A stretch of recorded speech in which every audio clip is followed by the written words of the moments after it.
Alors, nous allons faire un petit chou à la violette.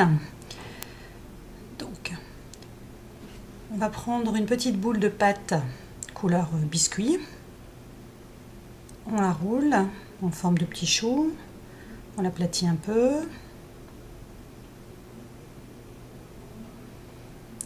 On prend un peu de pâte parme qu'on va étaler en une fine galette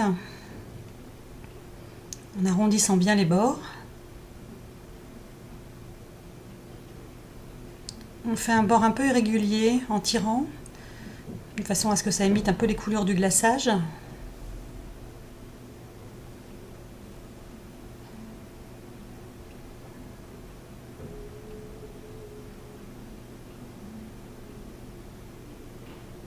On affine bien les bords et on l'applique directement sur le petit chou, en plaquant de manière à ce qu'il n'y ait pas de bulle d'air entre les deux.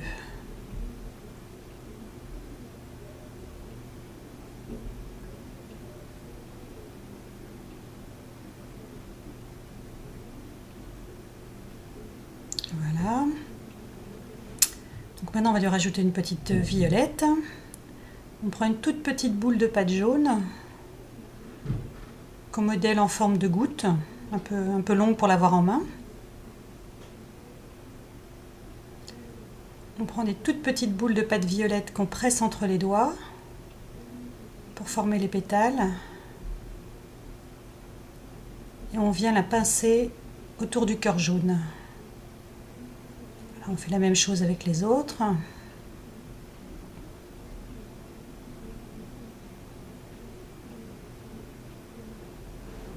Quand la pâte est fraîche, on n'a pas vraiment besoin de colle pour assembler les éléments. Donc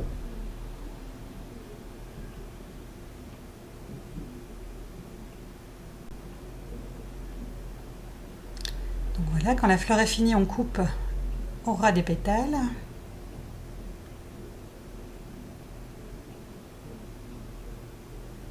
Voilà, toute petite. On va prendre un peu de pâte verte pour faire des feuilles. On le modèle un peu en forme de feuille. Et on va presser sur une feuille fraîche à l'envers, à l'endroit où c'est plus nervuré. On la centre et on la presse. Au-dessus, on vient poser une autre feuille.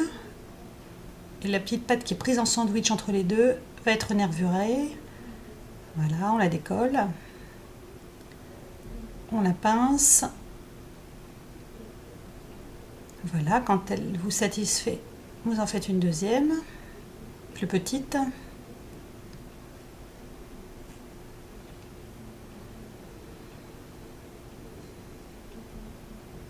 Voilà, même système, en sandwich entre deux feuilles.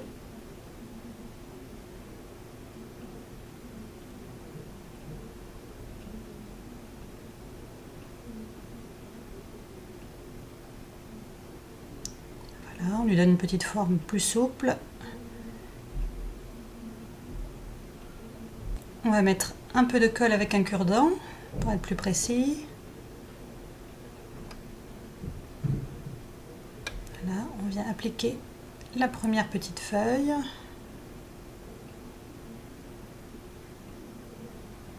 On la presse légèrement sur le glaçage. Et on vient rajouter la petite fleur.